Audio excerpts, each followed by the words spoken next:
This is the Cliff Yates Show. Personal growth, motivation, inspiration, and philosophies for a great life. Hey, everybody. Welcome to the Cliff Yates Show podcast. So glad you're here. We are actually broadcasting live on YouTube. But if you're listening on a podcast platform, you're listening to the audio version. Please subscribe, follow, do whatever you have to do to interact with the show, whatever platform you're listening on. But if you're watching live on YouTube, please subscribe to the channel. We're building up quite an army here of followers of a community of progress. That's what we are. And as the thumbnail said, if you saw that in the announcement for the live show today, we are going to talk about America, how great it is, why we know it's great. If you're here with me, I know you know it's great. And we're going to talk about patriotism and that kind of thing. We're also going to touch on some news items today. We're going to kind of flip the switch a little bit on the format. We're going to talk about all sorts of crazy stuff today. And since we're live, comments are welcome, questions are welcome, and I will address them as they come up if we get them. And if you're listening on a podcast platform, hey, head over to YouTube when you're done and check it out. I'm actually, if you can see the motif here, my surroundings, I'm in a cottage because I'm at the North Studio and I'm at our island, Elm Tree Island. I'm in the middle of the St. Lawrence River, the middle of the river, on a lone island, a lone cottage. Nobody else on this island. I'm stranded on this island. I am almost kind of stranded. I normally don't record at the island in this room. I normally record in the other room, but it's been so cold. But today is kind of balmy. I probably won't have a fire tonight. It's 58 degrees, everybody. but yesterday, 41. It went down to 41, and it was a fire all day, all night. It burned up a lot of firewood, but that's all right. That's what it's for. But I'm here on Elm Tree Island in the St. Lawrence River. And for various reasons, due to the cottage, I had to come up a little bit early by myself to open up and receive a boat that was being shipped up here, and also to activate a system that we have in that gives us drinking water right from our faucet through an ultraviolet drinking water system. So now we got that in place. No more lugging those water jugs to the car, to the boat, to the island. And so if you want to see after you listen to the show and or watch it, you can go to Google Earth. Put in Elm Tree Island, ELMTREE Island, Hammond, New York, and Google Earth will take you right to where I am at in the middle of the St. Lawrence River on the American side of the St. Lawrence River, because the Canadian side is halfway across. And this fresh waterway runs out of Lake Ontario and actually runs north past me all the way up towards Montreal and then out into the Atlantic Ocean. But that's where I am, and it's been bone-chilling cold, I'll tell you, especially at night. For me, 41. I mean, I left Florida last week, and it was in the 80s. And I talked to my wife, and today it was going to be in the 90s. And boy, would that be welcome. But I'm here, and I'm inspired really to do this episode and to talk about America and how great it is, because I was having dinner with my wife at a friend's house last week. And, I frequently talk about my wife and her family and how she came to America and how she loves America, and she's a great patriot. But in this instance, I was actually having dinner with my wife and one of her great friends, and also who is my friend, and I'll call her F. So we won't give her name out, but she's from Brazil. So like my wife, both naturalized citizens. In other words, they were born in another country, right? F was born in Brazil. My wife was born in Cuba. And now they're naturalized citizens. They did whatever the requirements were, which I believe was to be in the country 5 years, and then you got to take a test. And, they know probably more civics than I do, and probably which is an embarrassment. So that's why I've been studying really American history more. That's the good thing about what's been going on in the country is I've said, I have to do some more reading on the country itself and know what the hell's going on. And so it's inspired me to do a little bit of research and always lifelong learning. That's how we are here at the Cliff Yates Show. That's why you're here. I hope. And if you're new, because we're live, and jump on and subscribe. Hit that bell so you're notified when the next video comes out. But going live, I like doing it. Why? Because you never know what's going to happen. It's a little bit added pressure. Anybody can record an episode and edit the hell out of it. That's easy. Edit out your mistakes, make it look nice. No, you going live? Hey, who knows what's going to happen? Everything stays in, and it's like walking that high wire act. And also, I don't have to do a lot of editing because I'm recording live. And so from here, I'll rip out from this MP4 video format, I'll rip out the MP3 audio for the podcast platforms, which you might be listening to right now. And that's okay. There's not going to be a lot of visual, except for my ugly face on the YouTube channel. And those people who can see the cottage here, which was built in the 1950s, this little inner cottage. Now, on the outside, there's a porch on each side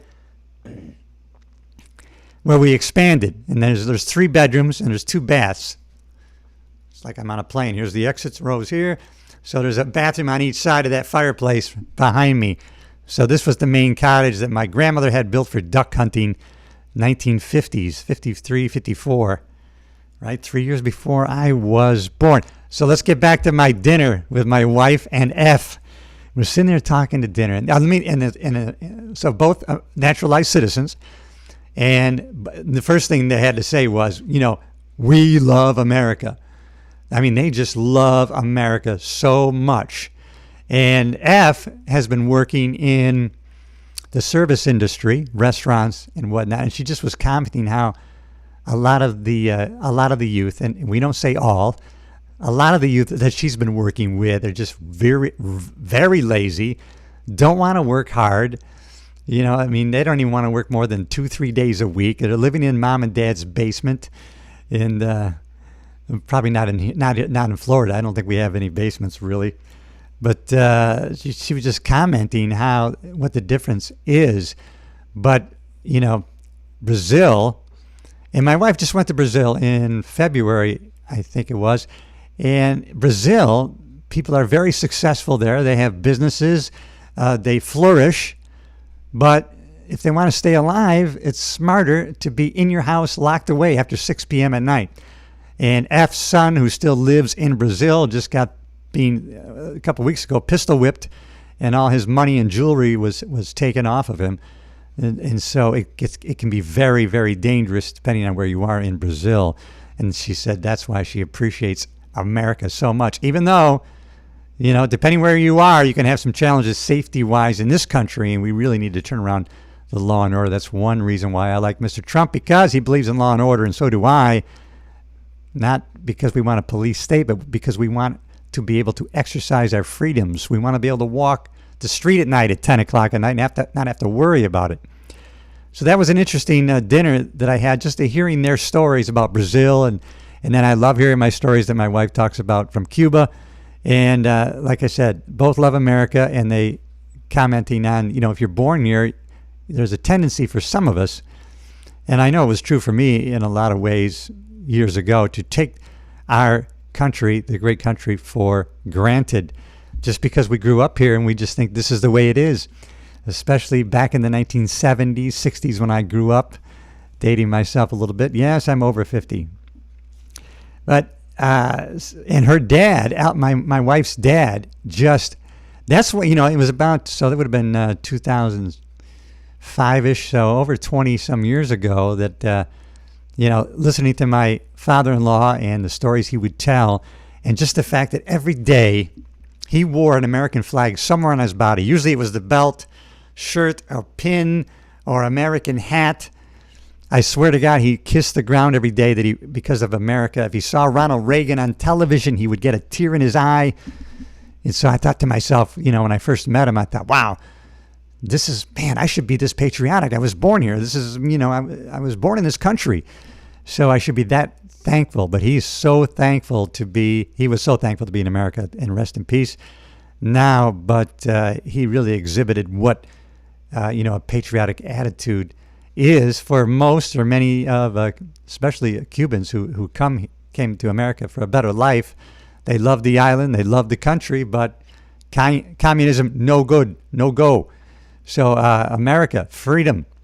And we want to keep it that way. And that's why a lot of naturalized citizens, and we're going to talk about, I'm going to show a clip here of Mr.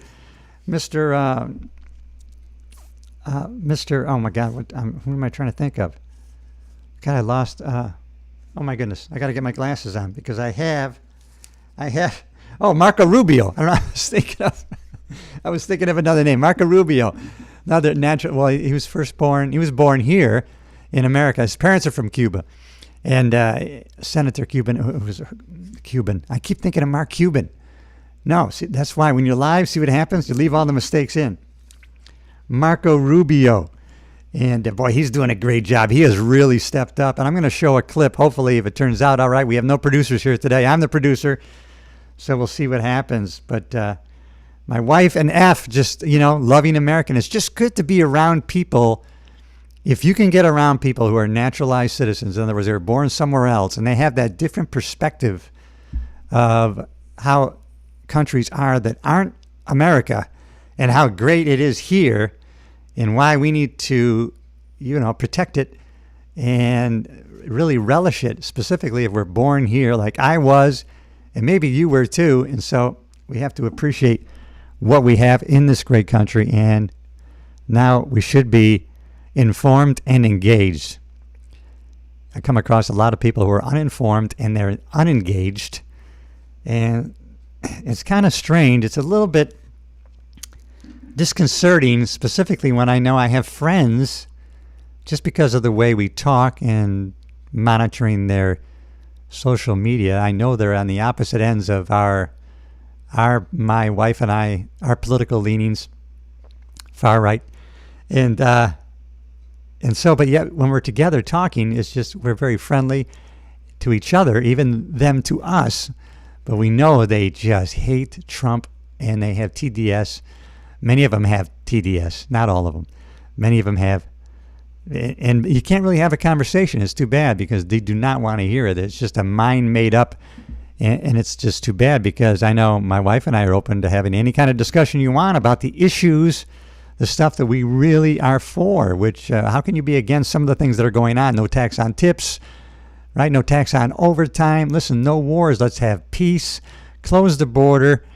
Deport criminals. Get them out of here. And then make it safe for all of us.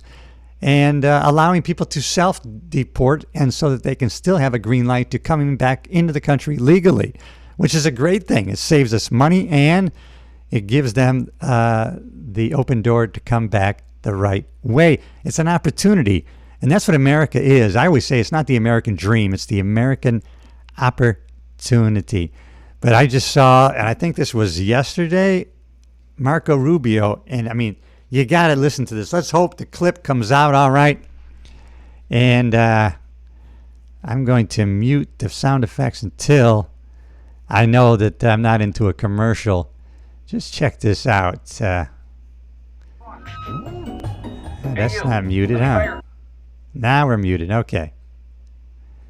We're going to skip that ad, and I want to go just about to where this guy says, I regret voting for you.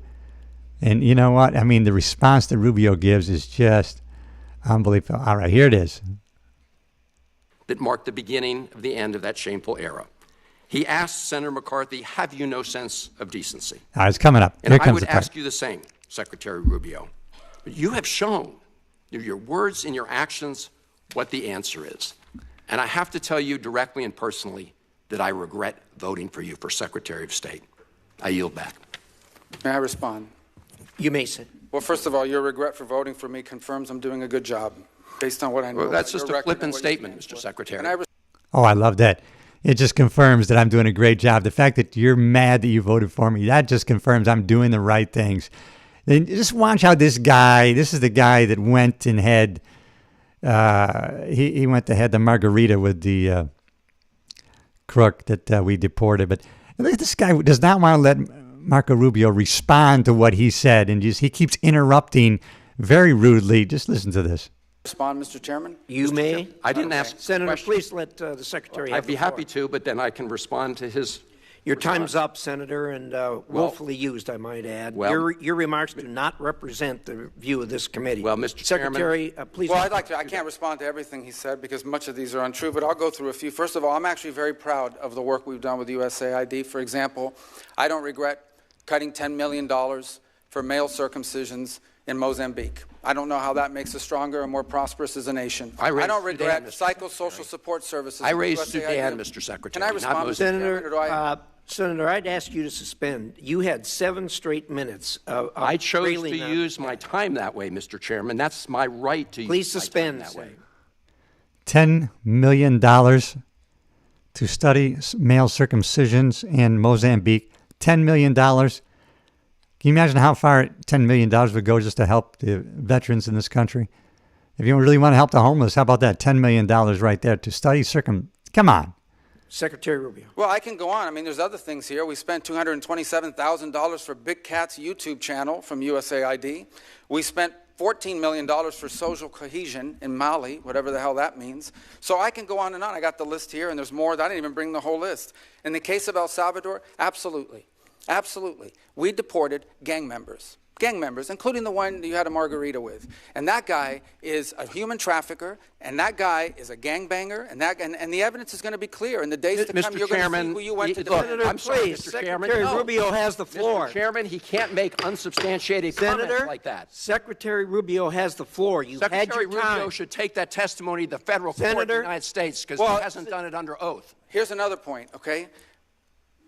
There is a division in our government between the federal branch and the judicial branch. No judge in the judicial branch cannot tell me or the president how to conduct foreign policy. No judge can tell me how I have to outreach to a foreign partner or what I need to say to them. And if I do reach to that foreign partner and talk to them, I have under no obligation to share that with the judiciary branch. Just like a judge cannot order me to negotiate with a foreign minister of Russia, they cannot order me to negotiate with a foreign minister or the president of El Salvador. And if I did negotiate with them, which we have responded to them, and we've told them we've had communications with the president of El Salvador, I am under no obligation under our division of powers in this country and to share with the judicial branch how I conducted diplomacy of the United States. It would actually be counterproductive. If I started sharing with courts, or frankly, with the media, my conversations with foreign leaders and all of their details, no foreign leader would talk to me again, and we would break trust with them. So I have complied with every court order. What I won't comply with is an order to disclose what I'm saying and what we're talking about with a foreign leader, because then they won't talk to me. Diplomacy doesn't work that way. About the student visas, let me say this. I don't deport anybody, and I don't snatch anybody. The State Department does not have officers in the street snatching everybody. What I do is revoke visas. And it's Oh, I love that. Revoke these visas. You're going to be on, you're here as a guest. You're given a student visa to study here, to make yourself better, to become better. And then you're going to be, tearing shit apart. You're going to be protesting against the country, our country, and what we stand for. Revoked. Visa revoked. You're gone. You're here as a guest with an opportunity to study and to make yourself more educated. Better educated? Maybe I better get to college myself. But, revoke those visas, everybody. You're not going to come over here and then start tearing these campuses apart that you're here as a guest to attend. It's very simple. A visa is not a right. It is a privilege. People apply for student visas to come into the United States and study. And if you tell me that you're coming to the United States to lead campus crusades, to take over libraries and try to burn down buildings and acts of violence, we're not going to give you a visa. Is that what Ms. Ostork did? We're not going to give you a visa. Is that what she And if did? you do Come that, on, Mr. Secretary. and every single You're one of just these blowing cases, the smoke factors here are now. different. Senator, the bottom line is, if you're Senator, coming here to stir up trouble on our campuses, we will deny you a visa. And if you Does have the a First visa Amendment and we find apply you, to we'll people revoke living it. in the United And States? we're going to do more. There are more coming. We're going to continue to revoke the visas of people who are here. Thank you, Marco Rubio. I think that's fantastic. That is so crazy. And I don't know who's behind. I guess maybe Qatar or these Muslim student associations. Who are these people that can't be our citizens that are pro Hamas and pro terrorism. It's crazy. Thank you. Revoke those visas, Marco. You're doing a great job. I'm proud of you. You know what? He might end up being president of the United States. That'd be great to have a Cuban-American president. And he's really stepping up and doing his job. And boy, I know President Trump is very, very happy with Marco Rubio. All right, let's go on to another story. All right, we got Marco Rubio. Boom, we're done with that. All right, let's go back. Let's go to Biden in this. In his now he's being diagnosed with this stage 4 prostate cancer. I know a little bit about this, so not that I'm an expert, but I am a little bit an expert. Let's see, what do we have here? If you've got pink salt. Okay, here we go. This is Adam Carolla, actually. I like because he has Dr. Drew on here, and I'm going to be able to, I'll put my 2 cents in, that kind of goes along with what they're saying. All right, they're muted, so let's go. Metastatic disease. Not only that, but they said, we noticed a nodule. Oh, lo and behold, metastatic. No. That didn't happen. Show up. Let's show up, man. For somebody to present with metastatic disease, meaning the cancer is outside the prostate gland, outside the pelvis, in the bone, distant metastasis, fatal illness at that point. Yeah, fatal illness. So the fact that if this guy was some rancher who was set in his ways and finally his daughter came in from the city and dragged him in to see the doctor. No problem. That could happen. But this is him with his personal physician sitting in the Oval Office. And now Nicole Saphier, whom I admire immensely, has said, they don't do PSAs over age 75. That's an old notion. It is a little controversial. President of the United States is getting yearly PSAs. Well, can I say this? It's like free dental exams. All right, I'm going to, I got to talk about this because it was 2020. I had a severe bladder infection. Had to go to the hospital, had to get a catheter put in. I'm not going to give you too much information on that, but it was horrific. Had to have a catheter put in. And then I went to the urologist, and then the urologist says, oh, man, your PSA was 10. If you have a PSA of 4, it's an indicator you might have prostate cancer. So, listen, I'm not the president of the United States, but I know that every time over age 50, when I got a blood exam, and I get my blood done at least once a year. For the past 15 years, I've been getting my blood work done every year. Every time they do the PSA test. And so now after my bladder infection, my PSA was 10. And so the urologist goes, well, that would be an indication that you might have prostate cancer. So your PSA starts to go up. It's an indicator that you have the start of prostate cancer, which is very slow moving. And so then you would switch to treatment. So for him to all of a sudden, Biden, you have stage 4 prostate cancer, and they're saying that he hasn't had a prostate or a PSA test in 10 years is BS, because they do it with everybody. They do it with me. Every year I see my PSA. And so the urologist tells me, well, he goes, the bladder infection will irritate the prostate and it can cause an elevated reading. So let's wait a couple months and let that calm down. Let your prostate calm down. Then we'll retest you and check it, because it might just be elevated because of that. But in the meantime, then COVID happens. This is 2020. And now I can't get tested again, right? Because they're not allowing you to come in for, routine exams like that, which to me, it wasn't a routine exam. I want to know if I had prostate cancer. I had a PSA of 10. I'm talking to my neighbor. He goes, mine's 1. And so now I'm researching prostate cancer for a year. I mean, I'm reading all about prostate cancer for a year and treatments and what you can do. And so finally, after a year, I am able to go and get blood work done in Florida. We had moved to Florida, and I just couldn't wait. I got my blood exam. Doc, what's my PSA? Oh, it's less than 1. It'd be impossible for you to have prostate cancer. Oh my God, a whole year in my head, I'm thinking I probably have prostate cancer with a PSA of 10. But, the whole thing is, the proof in the pudding is this. Every time I got a blood work done, my PSA is done. And so if there's an indication, if you start to have prostate cancer your PSA numbers will start to rise. And then you go in for a biopsy, see if it's cancer. If it is, then you start treatment. So to go from nothing to stage 4 in prostate cancer, metastasized into the bone, as Dr. Drew was saying, is a bunch of BS, probably. Be hard. I don't know how they would, as the president, not be tested. He's probably tested weekly medically, and for them not to test his PSA at that age, they would be crazy. It just is impossible. They're testing me every year. I get my PSA done. So that's a bunch of baloney. And unless, they already knew that he had it, and, maybe all those vacations to the beach, he was actually going for treatment, because Dr. Drew does go on to say that the treatment causes a weakening of the muscles, falls, unsteady gait, all those things that we saw, in broad daylight. We already know that he was not fit for duty. And so now, of course, people are coming out, well, we should have known. They hid that from us. My God. Now all the books are coming out.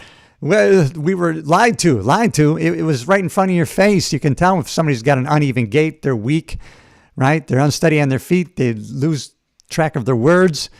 They look like they're on the road to dementia. It's obvious. It's on television right in front of everybody's eyes. And so, but this, prayers out to him. You don't ever want anybody to have a disease and die from a disease, regardless political crookedry that he is. But you don't want that. But I mean, that's stage 4 all of a sudden, metastasized, as Dr. Drew said, bunch of BS. No way. All right. What do we got next in the story, Mr. Producer, which is me? All right, we got Biden PSA, and let's go down here. We got something else with Biden. Now, this is from the Federalist. Congress needs to grill Joe Biden about whether he was actually president. This goes really to the auto pen question, right? We're hearing about the auto pen. Trump's really bearing down that auto pen because, did he really sign some of these things, or was that done with the auto pen? We're finding out. Now, supposedly there's going to be accountability with using that auto pen. I guess you have to have 5 people have to sign off to use it, or have to be present at the same time. So now either those people will have to account that they were present and why and how they used it, or people lied about who was there and present, and we're going to know who actually used the auto pen. This is from the Federalist. There can be no doubt now that the past 4 years contain arguably the most egregious cover-up in the history of American politics. This administration of Biden's, that makes Watergate look like jaywalking. The term soft coup is probably more appropriate than cover-up, as the latter implies insiders were privy to information the general public was not. Although you can just see it. Can you see it? But any nonpartisan observer could see that from the very beginning. You could see it, especially if his 2020 presidential run. Joe Biden was not fully in command of his mental faculties. It only got worse from there until the curtain was lifted in front of the entire world on the debate stage in June of 2024. We knew it way before that.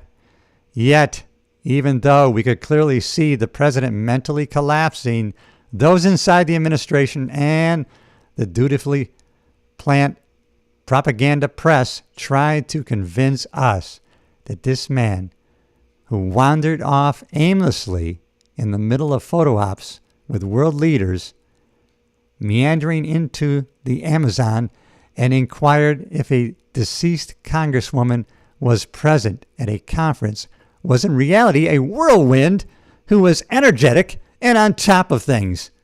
I can't even keep up with him, claimed the press secretary, Karine Jean-Pierre. Really? You couldn't even keep up with him. Oh, my goodness. Let me tell you, we could see it on national television that he could not even form a complete sentence in many cases. And, of course, he wouldn't be tested, to his, what do we call it, his faculties. Now Jake Tapper's come forward, right, with his new book, saying, hey, wow, we had no idea. We were lied to. And that, oh my goodness. And he even went on Megyn Kelly. For someone from CNN to go on one of the alternate media formats now is kind of a big deal. It kind of shows that they are dead. They are actually dead. I want to go to another story now. And this one is kind of tough to talk about because everybody in the Trump administration has been really kicking ass lately. I mean, they've been really, I'm happy with everything they're doing. You got Pete Hegseth and what he's doing with the military, and he's ending these gender issues, and he's made it, now people are signing up in big numbers. They want to be part of the U.S. military, and he's getting rid of the DEI hires, and people are based on meritocracy, and that is a great thing, and people are proud to be members of the armed service. And then day one, Tom Homan and, oh my God, Kristi Noem, they're kicking doors in and taking people to jail, and they're deporting the heck out of these criminals. You know, they're issuing warrants, and they're out in the field. Kristi Noem's got the vest on. She's visiting these prisons. She's down in El Salvador. And so, listen, myself and apparently a lot of people in the country love that Kash Patel was picked to be the director of the FBI. We were so happy. I read his book, Government Gangsters, and he was so sharp as an attorney, as a U.S. attorney. I mean, just when he would be convicting these drug lords from other countries, he would chase them down. This guy was fearless. And Dan Bongino, I just followed him for the past 6-7 years, and he was just so on it and just such a patriotic conservative. And of course, I was really relating to him as a fellow police officer. Me, 35 years in law enforcement, retired from the LA County Sheriff's Department. Dan Bongino worked for the NYPD, then went on to the Secret Service, presidential protection, and he was just calling for truth in politics. And then you haven't heard anything from them. And some of my friends and people that I'm associated with says, we have to be patient. They have to do things the right way when they want to bring cases against people of high, they're high up. They're, I forgot, I'm lacking in the words, but they're high-profile people, and so they want to have their ducks in a row. But yet they came on and they did it. They finally, we hear from them in a press conference with, not a press conference, but an interview with Maria Bartiromo, and it just seemed weird, and I'm not the only one. I mean, everybody, Alex Jones thought it was weird, Tucker Carlson, Sean Ryan, where they made comments like, these guys looked like, it looked like it was a hostage video. The way they were talking and things that Dan Bongino used to say, this Epstein killing, this needs to be looked at. I mean, this cannot be a suicide. This is how the earmarkings of a hit. And then he just comes on in a very sheepishly way says, I looked at the files. It's a suicide. Yep, that's what it is. Kash Patel says, yeah, a suicide is a suicide, and that's what this is. Not very convincing. Even Sean Ryan and Tucker Carlson said they are not buying it. And so I don't buy it either, but it was really a weird video. And I have a clip here from the PBD podcast. Pat Bet-David, who I follow, and he's a great, another naturalized. Well, no, he was born in this country. No, he's a naturalized citizen. PBD, yeah, because I'll tell you what, I think if he was born here, he could probably run for president. But there's a clip here on the PBD podcast of Kash Patel and Dan Bongino. Let's hear their take on this. This new automatic toothbrush is flying off shelves in the U.S. Let me get rid of this ad first, and then we can hear what's going on. Play this clip of Dan Bongino and Kash Patel. The two of them, they're sitting there being asked about Epstein. I don't know if you have this clip or not. There's a clip of the two of them. Maybe we'll play this one and then Stephen A. Smith, and we'll wrap it up. Do you know which one I'm talking about, Rob? I have it right here. So if you can play this clip. So they're being asked about Epstein, and then Dan answers as well. Go ahead and please. I'm going to get the team's reaction here. Go for it. You said Jeffrey Epstein committed suicide. People don't believe it. Well, I mean, listen, they have a right to their opinion, but as someone who has worked as a public defender, as a prosecutor, who's been in that prison system, who's been in the Metropolitan Detention Center, who's been in segregated housing, you know a suicide when you see one, and that's what that was. He killed himself. You want me to? I've seen the whole file. He killed himself. I know it's hard work. Well, I guess case closed, guys. Okay, guess what? I guess we figured it out. I love Dan Bongino. Dan Bongino looks like he didn't want to. He killed himself. He killed him. I don't How know. much do you believe them, Vinny?